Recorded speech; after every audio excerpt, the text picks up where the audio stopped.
First contact's price. The stars above New Shanghai blazed with unnatural light as the Caravage warships breached the atmosphere. Commander Elena Santos watched from the Colonial Defense Headquarters as the alien vessels descended through layers of clouds, their crystalline hulls refracting sunlight into prismatic patterns. Beautiful, if they weren't harbingers of destruction. Status report, she demanded, eyes fixed on the holographic display showing the colony's defensive grid. 3 million civilians lived in New Shanghai, humanity's most distant colony. 3 million souls who'd never seen an alien ship before today. Multiple vessels entering low orbit, Commander. Energy signatures unlike anything in our database, Lieutenant Park reported, his fingers dancing across the haptic interface. They're not responding to any of our hailing frequencies. Elena had trained for first contact scenarios her entire career, but nothing had prepared her for this. The vessels moved with impossible grace, defying known physics as they positioned themselves above the colony's major population centers. Our defense satellites, she asked, already knowing the answer. Disabled, Mom. They just shut down when the ships entered range, like someone flipped a switch. The first energy blast struck without warning, a lance of violet light that carved through the colony's main atmospheric processor. Alarms screamed as secondary explosions rippled through the facility. They weren't just attacking, they were systematically dismantling the colony's life support infrastructure. Emergency protocols, now, Elena ordered, activating the colony-wide alert system. Get everyone to the underground shelters, and get me a direct line to Earth Command. The next hours passed in a blur of chaos and desperate coordination. The Caravage ships, a name they would learn only later, methodically destroyed every piece of critical infrastructure while avoiding direct civilian casualties. It wasn't mercy, Elena realized as she watched. It was calculation. They wanted the colony intact but helpless.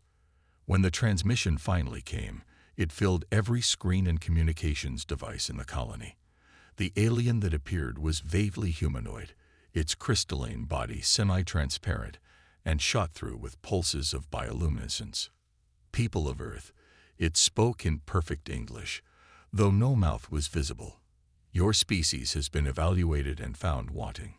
Your aggressive expansion ends here. Submit to quarantine or face extinction. Elena felt her jaw clench. 20 years of human expansion into space, carefully done to avoid drawing attention. And still they'd found us. Still they'd judged us. This is Commander Elena Santos, she responded, knowing her transmission would reach all colonists. We are a peaceful settlement. We have not threatened. Peace is irrelevant. The being interrupted. Your species carries the mark of evolution from a death world. Your biology, your psychology, your very history marks you as potential destroyers. We have seen your kind before. We have watched worlds burn. The holographic displays showed more ships entering atmosphere, smaller vessels now, clearly designed for ground deployment. Elena's tactical training screamed that she should order resistance, should trigger the experimental weapons hidden beneath the colony. But 3 million lives hung in the balance. You have 6 hours to begin evacuation procedures, the crystalline being continued. All humans will be transported to Earth. This world will be cleansed and repurposed. Resistance will result in immediate termination of all organic life within the colony. As the transmission cut, Elena turned to her staff.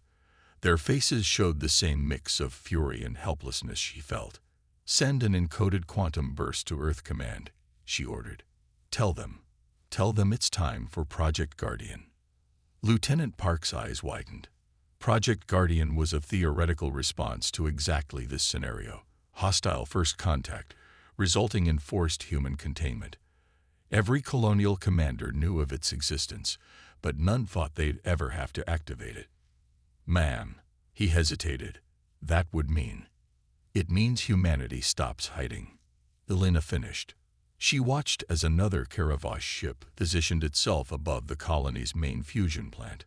It means we show them why Earth is called a death world. As evacuation orders spread through the colony, Alina transmitted her personal codes to Earth Command, authenticating the Guardian alert. On every human world and hidden facility across known space, identical alerts would be sounding.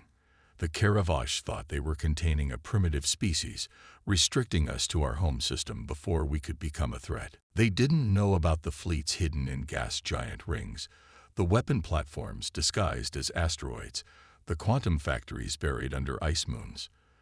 They didn't know that humanity had spent 20 years preparing for exactly this moment, building in secret, advancing our technology far beyond what we showed the galaxy.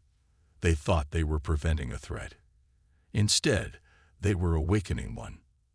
As Alina coordinated the evacuation of her people, she felt a grim satisfaction. The Karavash would learn soon enough. You don't survive on a death world by being helpless. You survive by being smarter, tougher, and more prepared than anything that tries to kill you. The real first contact war was about to begin, and humanity was ready. The Hidden Shield. Deep beneath Europa's icy crust, Admiral Marcus Chen stood in the heart of humanity's greatest secret. The massive cavern stretched for kilometers, carved by quantum drills and reinforced with dark matter containment fields. But it wasn't the engineering that impressed visitors. It was what floated in the zero-gravity construction base. "Status report on the Guardian fleet," he commanded, watching workers in powered armor swarm around the gleaming hull of the HFY Artemis, humanity's first Titan-class warship. "Final weapon systems are online," Admiral Captain Sarah Wright reported, her hologram flickering in the dim light. "All 12 Titan-class vessels are combat-ready. The support fleet stands at 300 ships, with another 100 in final assembly." Marcus nodded, allowing himself a moment of pride. For 20 years, while humanity played the role of primitive newcomers to space, they had been building, learning, preparing. The quantum sensors hidden throughout human space had detected dozens of advanced civilizations, watching them, studying their technology. And all the while, humanity had advanced in secret, developing weapons and defenses specifically designed to counter what they observed. "And the Karavash?" he asked, though he already knew the answer. The crystalline aliens had spent the last weeks systematically quarantining human colonies, forcing evacuations back to Earth.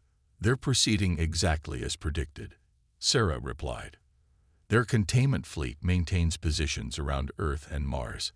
They're broadcasting warnings to any non-human vessels, declaring the Sol system under quarantine due to containing a potentially destructive death world species." Marcus smiled grimly. The Karavash weren't wrong. Humans had evolved on a death world, surviving countless extinction events that would have wiped out most species. But they had misunderstood something fundamental about humanity. We didn't just survive our harsh cradle. We learned from it. "New message from Earth Command," Sarah announced. "The Security Council has given the authorization. Operation Guardian is now active." Marcus straightened, feeling the weight of history on his shoulders. "Send the activation codes to all hidden facilities. It's time to wake the fleet." Throughout the solar system, humanity's carefully hidden preparations began to stir. In Saturn's rings, warships disguised as ice chunks powered up their engines. Beneath Mars' polar ice caps, missile batteries emerged from hibernation. Around Jupiter, quantum sensor arrays began actively scanning, mapping every Karavash vessel in the system. "Sir," Sarah's voice carried an edge of excitement, "we're detecting Karavash ships approaching Europa. Standard patrol pattern. They'll be within visual range of the surface in 17 minutes. "Perfect," Marcus smiled. They'd gotten complacent. Time to show them why you don't underestimate a death world species. Begin Phase 1. Throughout Europa's subsurface ocean, massive fusion reactors spun up to full power. The ice above the hidden base began to shift as ancient machines, installed decades ago, activated. To the Karavash sensors, it would appear as nothing more than normal geological activity, right until the moment the ice exploded upward, revealing the Guardian fleet in all its glory. All ships, battle stations, Marcus ordered, striding toward his flagship's command bridge. Weapon systems hot. Remember your training. Today we show the galaxy what humanity can really do. The Karavash patrol detected the energy surge too late. By the time their sensors registered the threat, 12 Titan-class warships were already emerging from Europa's ice, their quantum shields glowing with power that defied known physics. The support fleet followed, hundreds of ships built with technology that Karavash had thought impossible for humanity to possess. Enemy vessels are attempting to power up weapons, Sarah reported from her tactical station. Their response is delayed. They're not believing their sensors. Target their propulsion systems, Marcus ordered. Disable, don't destroy. I want them to live to tell their leaders exactly what they saw today. The battle, if it could be called that, lasted less than 3 minutes. The Guardian fleet's weapons, designed specifically to counter crystalline technology, cut through the Karavash shields like they weren't there. The alien ships, caught completely off guard, never managed to fire a single shot. As the disabled Karavash vessels drifted in space, Marcus opened a channel to their command ship. This is Admiral Marcus Chen of the Human Guardian Fleet. Your quarantine of Earth ends now. You thought you were containing a primitive species. Instead, you've awakened a giant. We will reclaim our colonies, and then we will have a long discussion about humanity's place in the galaxy. The response came in the form of energy signatures, massive ones, approaching from the edge of the solar system. The Karavash weren't done yet, but neither was humanity. All ships, Marcus commanded, prepare for full combat deployment. The real battle is about to begin. Breaking chains. Space rippled as the Karavash battle fleet emerged from quantum space, their crystalline ships casting prismatic light across the void. 500 vessels, each one larger than anything humanity had officially fielded in space. Their formation was perfect, a three-dimensional lattice of overlapping fields and firing solutions that had broken the armies of 1,000 worlds. In the command center of the HSS Artemis, Admiral Chen watched the enemy fleet's approach with calculated interest. Interesting, he mused. Their formation is optimal against conventional weapons. They still think we're primitive. Multiple transmissions incoming, Captain Wright announced. They're broadcasting on all frequencies. The crystalline face of High Commander Zarkax filled the main screen, its faceted features pulsing with barely contained rage. Your resistance is unprecedented but futile. No Deathworld species has ever successfully challenged the quarantine protocol.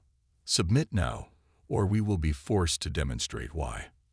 Marcus smiled, the kind of smile that had evolved on Earth's savannas, when early humans faced down larger predators with nothing but wit and determination. You know what your mistake was, he asked conversationally. You judged us by our visible technology. You never asked why a Deathworld species would show everything they could do. He gestured, and new tactical displays appeared. All across the solar system, hidden installations were revealing themselves. Quantum sensors detected hundreds of new energy signatures as humanity's carefully concealed weapons platforms came online. Lieutenant Park, Marcus ordered, show them what the children of Earth can really do. Execute Pattern Delta. The space around the Karavash fleet suddenly lit up as dozens of quantum beacons activated. Each one had been carefully positioned over the past 20 years, disguised as natural debris or sensor buoys. Together, they created a web of intersecting fields that disrupted the very fabric of space-time. Their quantum drives are offline, Sarah reported with satisfaction. Shield efficiency dropped by 60%. They're trapped in normal space. The Karavash ships tried to adjust their formation, but the quantum disruption field made their usual perfect coordination impossible. Their crystalline technology, so advanced in many ways, was particularly vulnerable to the specific frequencies humanity had spent decades learning how to exploit. All ships, combat formation Humanity Alpha, Marcus commanded. The Guardian fleet moved with practiced precision, taking positions that looked chaotic but followed patterns derived from Earth's most successful predators. Like wolves circling larger prey, each ship knew its role in the coming battle. "Sir," Sarah's voice carried a note of warning. "They're charging their main weapons. Energy readings are off the charts." As expected, Marcus nodded. "They're about to learn another lesson about Deathworld species. We don't just adapt to survive. We adapt to win." "Activate the quantum mirrors." The Karavosh fired first, their crystalline ships channeling enough energy to vaporize small moons. But humanity had studied their weapons for years, learning their frequencies, their patterns, their weaknesses. The quantum mirrors, devices reverse-engineered from scattered pieces of ancient technology, caught the energy beams and reflected them back, amplified and focused. 20 Karavosh ships shattered instantly, their own power turned against them. The rest scattered, their perfect formation breaking as they faced weapons they had never imagined a primitive species could possess. "Launch strike wings," Marcus ordered. "Target pattern, Echo 7. Show them how Earth's children fight." Smaller ships poured from the Guardian fleet's carriers, each one piloted by humans who had trained their entire lives for this moment. They flew in patterns that seemed random but followed the swarm logic of Earth's most successful insects, overwhelming the Karavosh point defense systems through sheer unpredictability. "Enemy fleet is attempting to regroup," Sarah reported. They're receiving reinforcements." More Karavosh ships were appearing at the edge of the solar system, their crystalline forms distorting space as they arrived. Nearly 1,000 new vessels, ranging from frigates to dreadnoughts that dwarfed even the Titan-class ships. But Marcus just smiled again. This wasn't desperation on his face. It was anticipation. "They still don't understand," he said quietly. "Signal the outer ring defense grid. Let's show them what else we've been building out here in the dark." Beyond Neptune's orbit, where humanity had officially never built anything more complex than automated research stations, space itself seemed to twist. Massive structures, hidden for decades in the Kuiper Belt, began to move. Quantum forges larger than cities, automated defense platforms that could target ships in hyperspace, and weapons that bent reality itself.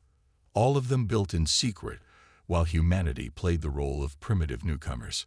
"All ships," Marcus broadcast to the entire fleet, "this is the moment we've prepared for." The Karavosh thought they were containing a primitive species.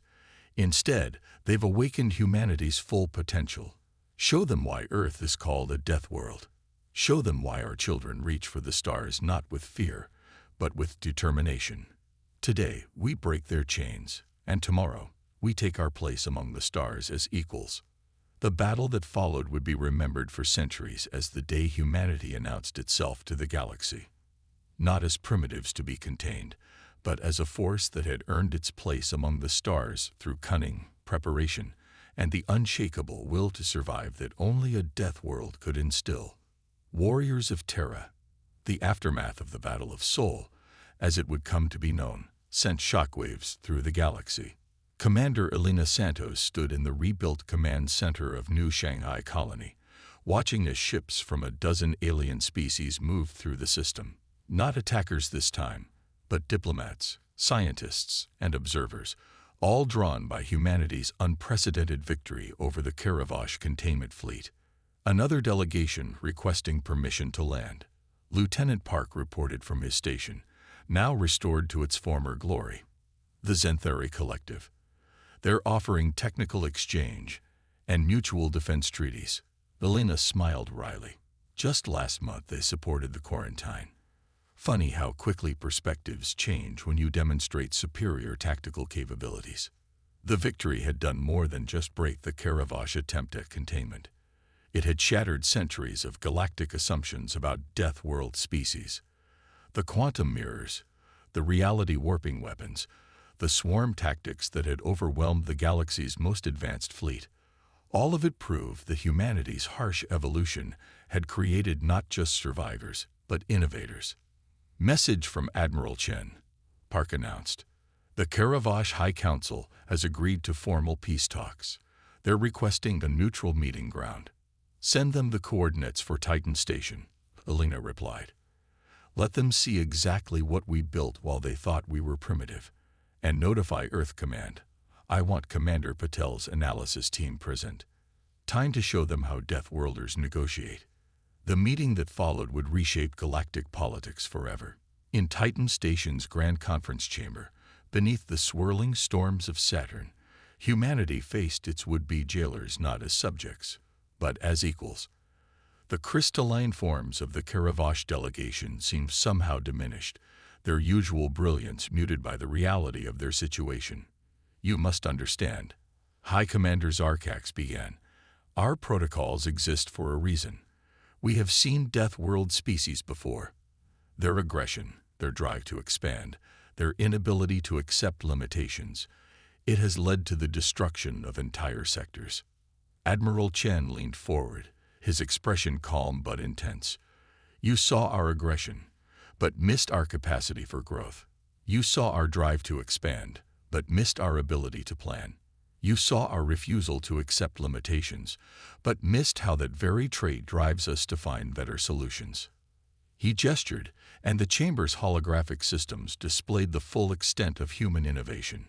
Not just weapons, but medical breakthroughs, environmental restoration technology, and quantum communication systems that could revolutionize galactic society. "We didn't build in secret just to survive," Alina added, standing beside Chen. "We built in secret to prove a point. Humanity doesn't just adapt to survive. We adapt to thrive. And now we offer that same drive, that same innovation, as partners rather than subjects." The negotiations lasted weeks, but the outcome was inevitable. Humanity had demonstrated not just the ability to defeat the galaxy's premier military force, but the wisdom to offer peace from a position of strength. The Karavash Quarantine Protocol was permanently amended, acknowledging that evolution on a death world could produce not just dangerous species, but valuable allies. As the various delegations departed, Alina found herself back at her original observation post, watching ships coming and going freely through New Shanghai space. But now they brought trade, cultural exchange, and opportunities for cooperation. The galaxy was learning what humanity had known all along, that the very challenges that made Earth a death world had forged a species uniquely qualified to help solve the galaxy's greatest problems. "New contact at the system edge," Park reported suddenly. "Energy signature unlike anything we've seen before." Sir, it's massive." Alina watched the readings with growing concern. The object emerging from quantum space was larger than anything even the Karavash had fielded. Its power signatures defying known physics. This wasn't a diplomatic vessel or a trade ship. This was something else entirely. "Alert Earth Command," she ordered, feeling the familiar surge of adrenaline that had helped her ancestors survive countless challenges on humanity's harsh cradle. "And get me Admiral Chen. Something tells me the galaxy is about to need humanity's particular talents again." Across human space, quantum sensors tracked the massive object's approach. In hidden bases and revealed fortresses, humanity's defenders prepared for a new challenge. They had proven themselves against the galaxy's self-appointed guardians. Now they would face something far older, far deadlier, and prove once again why the children of Earth feared no darkness in the void. Tomorrow's dawn.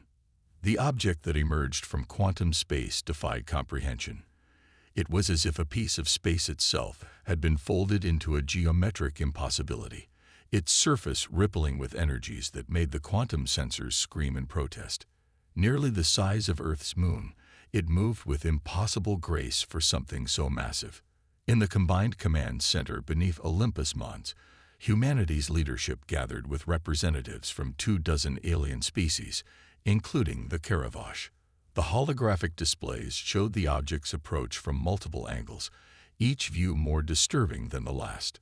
"Analysis confirms it," Commander Patel reported, her voice steady despite the implications of her words. "It matches fragments of ancient records from multiple species. This is a precursor artifact, a remnant of the civilization that seeded our galaxy with life billions of years ago." High Commander Zarkax's crystalline form pulsed with agitation.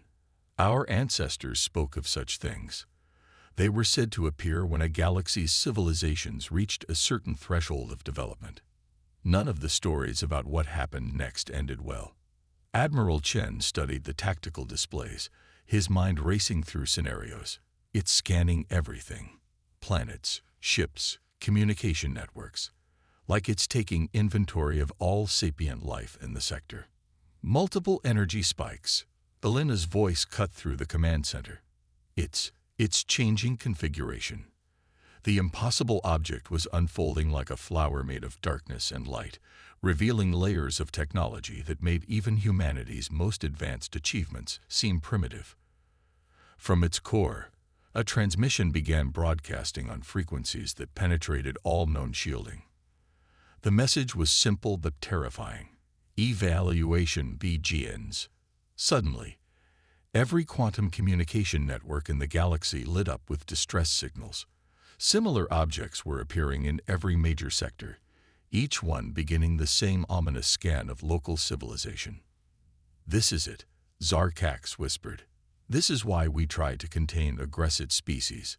We feared they would draw the attention of them, the precursors who judge whether life in their galaxy has evolved correctly." Chen turned to face the assembled leaders. "You feared what humanity's aggression might bring. Then let us show you what that same drive can achieve when turned to protection rather than destruction." He activated the command center's primary display, showing the full extent of humanity's remaining hidden assets. Deep in the Oort cloud, quantum forges that had been building in secret for decades revealed their true purpose: not weapons, but something far more ambitious. "While you watched our weapons," Chen explained, "we were studying something else. The fragments of precursor technology scattered throughout human space. We didn't just reverse engineer them. We improved them." Elena stepped forward, continuing the explanation. "Humanity evolved on a death world, yes. But that means we evolved to recognize patterns in chaos, to find solutions where others saw only threats. When we found the first precursor artifact 20 years ago, we didn't just study it, we understood it. Because its purpose was the same as every challenge Earth ever threw at us: survive, adapt, evolve." The command center erupted in shocked murmurs as the display showed humanity's greatest secret: a network of quantum-entangled devices that could rewrite the very laws of physics on a local scale. Technology that could match, and potentially exceed, the precursor artifact's reality-warping capabilities. "We built these not to conquer," Chen declared, "but to protect. Because that's what you learn on a death world. The strongest survive not by destroying others, but by ensuring the survival of all." As if in response, the precursor artifact's scans intensified. Its energy readings spiked as it prepared to render judgment on all galactic life. "We offer a choice," Chen addressed the assembled leaders. "Stand with us. Let humanity's strength become your shield. Let our drive to survive become the force that preserves all life in this galaxy. Not because we seek to rule, but because that's what you do when you evolve on a world that tries to kill you every day. You protect everything worth saving." One by one, the leaders of a dozen spacefaring species pledged their support. Even the Karavash, who had once sought to contain humanity, now stood ready to follow Earth's lead into an uncertain future. The precursor artifact loomed above Mars, its judgment imminent.